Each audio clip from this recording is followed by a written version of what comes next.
21st Century Entrepreneurship with Martin Piskarik.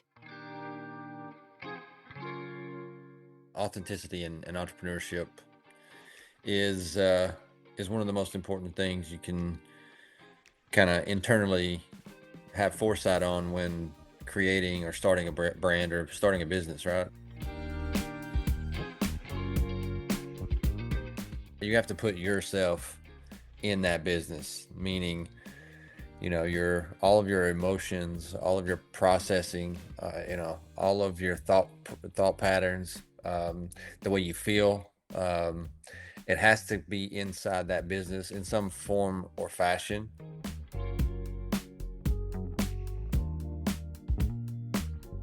You don't want to put your thoughts necessarily out there in regards to this is I'm going to build a brand just based on my thoughts alone, right?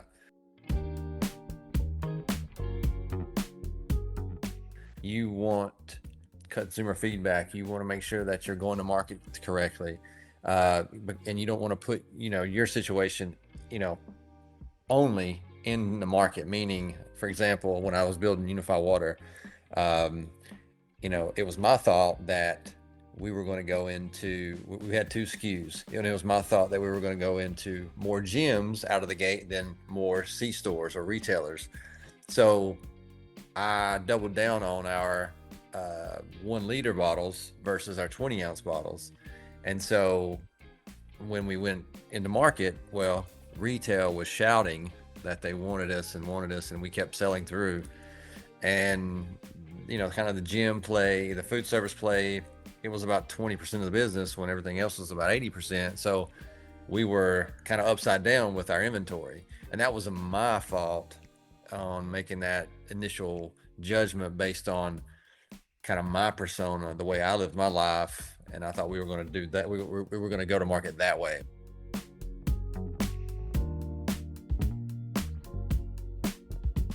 When in reality, I should have got more consumer feedback. I should have got more retail feedback. I should have got more, got out in the market more and been like, look, this is what's actually happening. Just because you are at the gym all the time and you are doing the things this way, it doesn't mean that's going to, sell that way, right? On the shelf.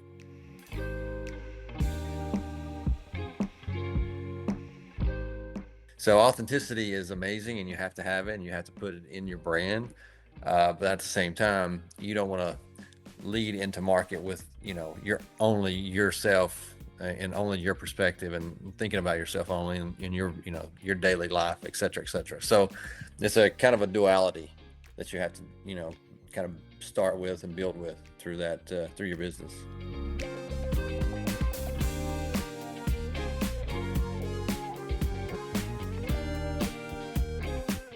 I'm Josh, entrepreneur. Early career was in retail, led some big brands. I'm to digress, from a small town in Hyden, Kentucky, about 900 people, 1 stoplight. Moved to Florida, Miami when I was 19 or 20. And then that's when I started my career in retail, and just moved up pretty quickly in different brands and had some big jobs. But retail is tough, a lot of bureaucracy, a lot of politics. So I got burnt out, and then I jumped into consumer goods. I'm not sure you're familiar with the old heritage brand, Original New York Seltzer, but huge brand in the 90s, and really ahead of its time. And unfortunately, they went bankrupt. And my business partner bought the brand, and he wanted me to, come and run it for him, get it started, get it off the ground. And I said I would. And so I moved from Detroit back to LA, and just jumped in head first. But not really knowing the beverage space, I hired some great mentors, I guess, in that space to help us grow, people that I can learn from. And then we jumped back into retail and distribution like ASAP. I think we got into 10,000 stores in 2 months, which is unheard of, really, in any consumer beverage space. So which I found out later when I created my own water brand, and it wasn't near as easy.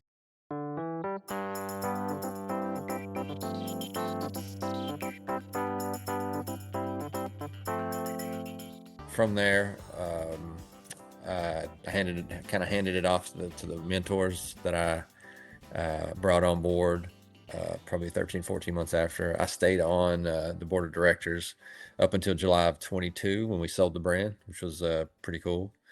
But between that time and, July 2022, I jumped into building my own water brand. It was a premium water brand, and it was a water brand that was different.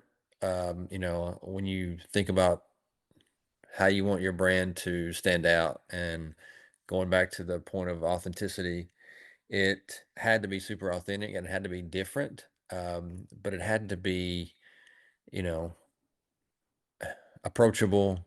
It had to tell a story. Um, it had to be something that you wanted to drink, right? And a lot of people say water's water. Well, it's true, but water is, if you're really a water person, you can tell the good water from the not so great water. And so ours was amazing. It was from one source. Um, we created the branding around it in green instead of blue, so it stood out on the shelf. We had a give back component, kind of like Tom's Shoes. So for every bottle sold, we gave a gallon of water away to people around the world. Gave over 500 million gallons of water in 4 years. Um, and yeah, we in 4 years we got it up to almost 200 million, and unfortunately went through a bad divorce and had to sell prematurely, or we would have hit a billion for sure. Um, but I learned a ton during that time. It was so fun. Like for example, I lived 2.5 hours away from our plant and our water source in Tazewell, Tennessee, and I drove it every day for 4 years. And I was there, loading the trucks, bottling the water, doing it all. If I wasn't in retail or investor meetings, I was there at the plant, busting my ass. And it was so fun. Like, it was the funnest time. And like I said, we built it up pretty well, and then sold it off.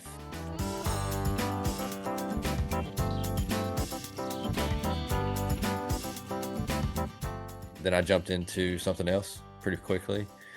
Moved back to LA and started an online platform called CBD.com. It was kind of the Amazon for CBD and THC brands. Still pretty gray area at that time, even in LA, where our office was located. But we done a good job. We had a great CTO and great programmers and developers, and we figured out how to kind of work around the system in regards to promoting ads and getting customers and things like that. I think we had every CBD brand in the world on our platform, at least 90% of them. And so we built that up and for 2.5, 3 years, and then sold it off to Snoop Dogg and Martha Stewart's group, which was interesting. And then from there, I moved up to San Francisco and kind of took a little U-turn, well, not a U-turn, but a definite right turn or a left turn, however you want to look at it. And there's a company called 1-800-GOT-JUNK that I became president of, uh, a big franchise operation. And that was, great business model, turnkey. As long as you had great general managers in place, that new customer experience, then you were kicking. I mean, any given location was doing 22 to 27% net, which is pretty unheard of. And so, but what come with that was a very seasoned business, not a lot of go-to-market strategy, not a lot of marketing opportunity, not a lot of opportunity to put your imprint on the business the way you had been, or the way I had been, and the way I really wanted to do. So, done that for a couple of years, and then jumped back out and then back into consumer goods.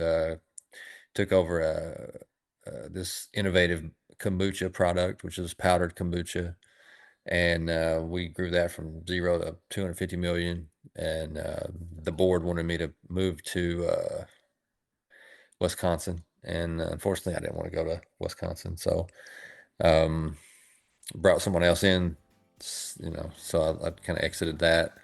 And then I was from the last couple of years, have just been advising and been on boards, etc.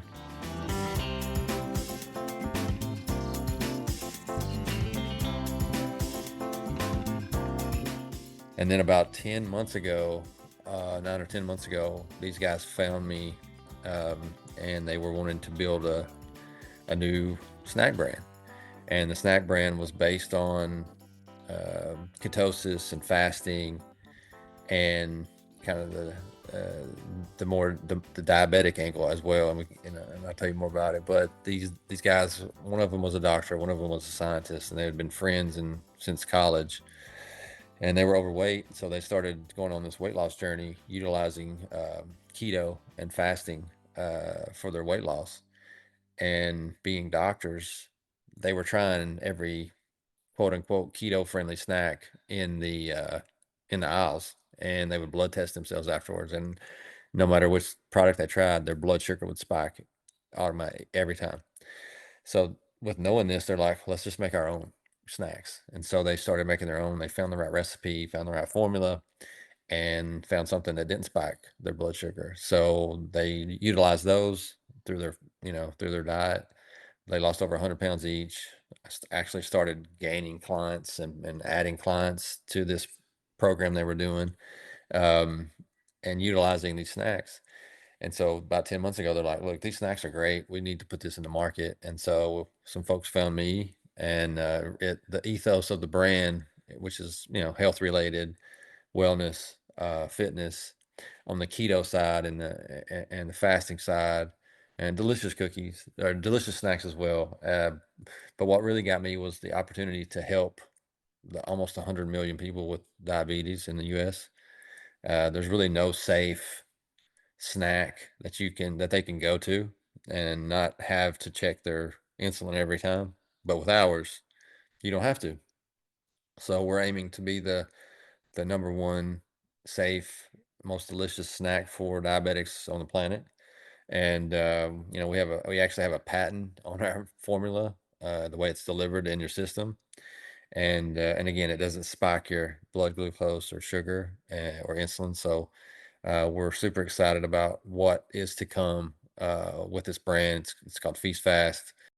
We're just now getting out of the gate, direct to consumer for probably the next 12, 13 months. TikTok shop. We launch on Amazon in September.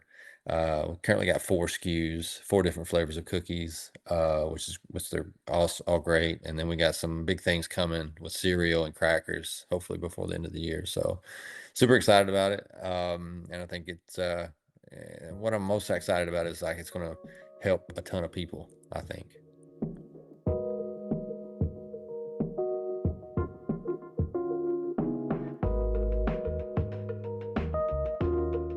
Anybody that's looking to start their own business or try to build their own brand, I think it starts with a passion, with their own passion or with their own circumstance that they may not have liked, or it was a problem for them and they came up with a solution, right?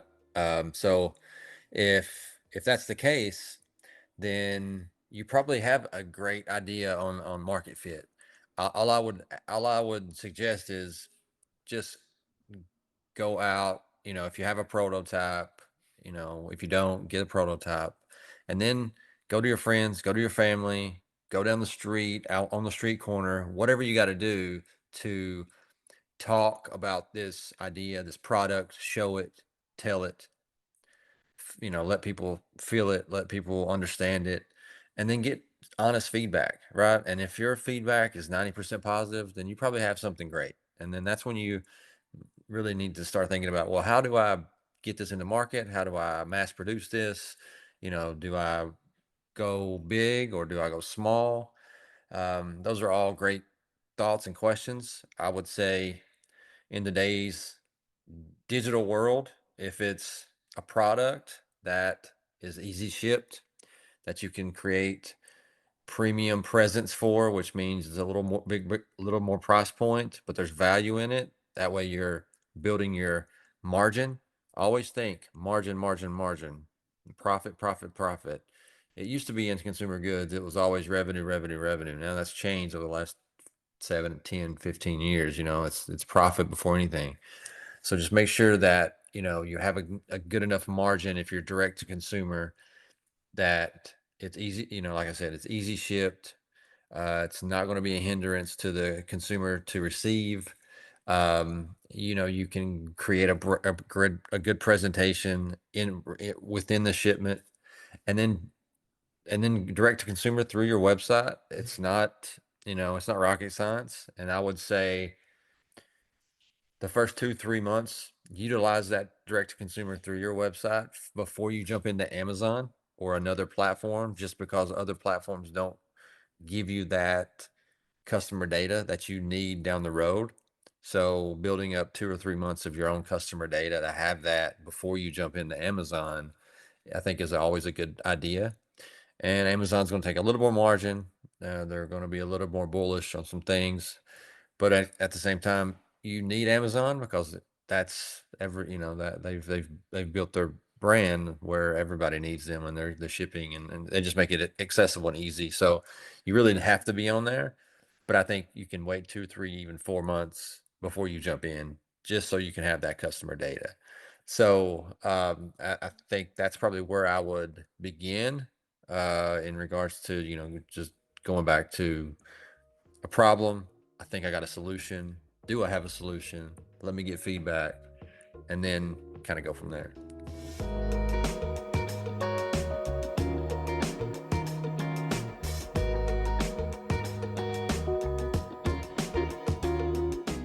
Just to jump back to Feast Fast, as we was talking about, like, there was a problem, a need, and a solution, right? These doctors, they had a problem. They were overweight. They wanted a solution, and they didn't want to starve themselves. They wanted to snack, as throughout the week, or a daily snack or whatever. But there was nothing in the market that done what they needed it to do. Because when you're in ketosis or when you're in a fast, if your blood sugar spikes, then you break that ketosis, you break that fast. So these, quote unquote keto products, they were not living up to what they were saying they were doing, because the doctors were blood testing themselves and their blood glucose was spiking. So by creating their own product and their own snack, they created a solution for themselves, and that solution became actually a solution for other folks they brought in to join them on their weight loss challenge and journey. And now we're bringing that same solution to the masses with Feast Fast, and we're super excited about it.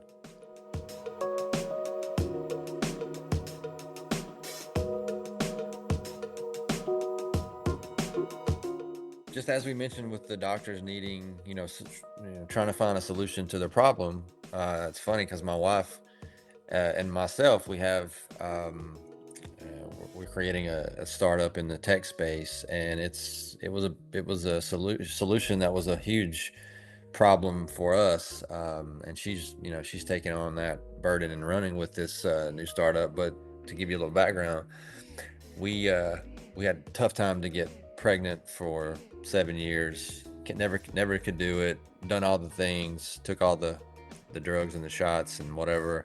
Our last effort was to find a surrogate, and me not doing enough due diligence, I put a deposit down with the surrogate, and unfortunately she vanished. So she took our money, and we're still trying to figure out that piece of it. But 2 days later, we came up with this concept of, you know what, we don't want that to happen to anybody ever again. So we're creating this platform and this app that's connecting intended parents with the best surrogates on the planet. Kind of like a matchmaking platform, but with super vetted surrogates that go through the plethora of, onboarding and health tests and et cetera, et cetera. So the intended parents that come into that platform, they know and they can be certain that they're getting the best possible option on the planet. So we're super excited about that. I'm super excited for her to get into a startup. I know it's very difficult because I've been through many. Um, but I'm happy for this. And, again, it's going back to a solution, but it's also helping a lot of people in the long term, which is ultimately what I love to do. I love to see people do great. I love positivity, and this is going to help a lot of people, just like, Feast Fast is going to help a lot of people. So, but with all this, with all the businesses we have, and the stress we have, you got to find time to kind of decompress and have some stress relief. And for me, it's the gym. I'm there twice a day, 5 a.m. and 4 p.m. every day, almost 7 days a week, definitely 6 days a week. And it's my meditation. So for all you entrepreneurs out there that don't have some kind of stress relief or breakaway, I'd urge you to find something. If that's just 15, 20 minutes of meditation by yourself, or if it's exercise, or both. Because this is a roller coaster, being an entrepreneur. It's like every second of the day is either up or down. And when you start out, that's how you feel. And then over time, you kind of get numb to it. And if you can stick it out and just kind of find that up and down to be be even keel, you can get through so much more, right? And so that's what I would urge people. Just, one, just keep going with your project or business. I know it's super hard, and the hardest thing is to keep going, because maybe you lost, a ton of money or a ton of product, or something happened and you had to have a recall, or it's just not selling as fast as it could be. All those things are those are those are minuscule. I promise you. You can overcome all those things and overturn all those things. You just got to keep going and stick to it. And if you do, you'll come out better on the other side. I can guarantee it.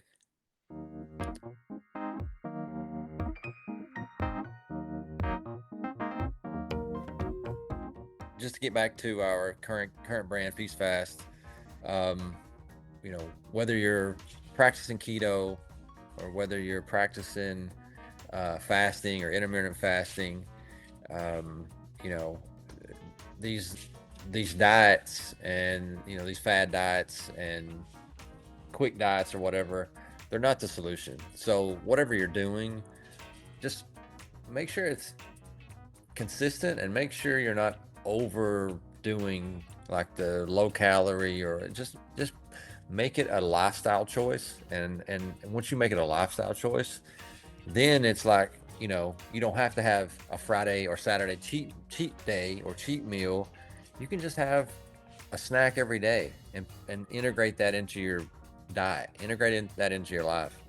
And when you do that, you find that it's much easier to maintain a healthy lifestyle, And so I think with Feast Fast and our cookies that are currently in market, we make it easy for you to do that. I mean, it's 3-ounce bag, 18 cookies. They're mini cookies. A serving size is 6, so it gets you full. But at the same time, it's not going to spike your blood sugar. It's not going to break your fast. It's not going to take you out of ketosis. And most importantly, if you're diabetic or pre-diabetic, it's over the top safe for you. You don't have to worry about, oh, is this going to spike my insulin? I can just eat the cookies, not have stress. So I would urge you to go check it out, feastfast.co. And if you have any questions, let me know. You can find me on Instagram or LinkedIn or Facebook on Joshua_Sizemore. And we'll put a nice 20% off link somewhere on this video for you to go check it out and get 20% off your first order. 21st Century Entrepreneurship with Martin Piskarik. Imagine a space where triumphs, trials, and tales of entrepreneurship come alive. Welcome to the 21st Century Entrepreneurship Podcast, a gold awarded journey hosted by Martin Piskarik, connecting with listeners in 95 countries. and ranking in the top 0.5% of all podcasts. Join our exclusive community, elevate your perspective, and embark on the path to success.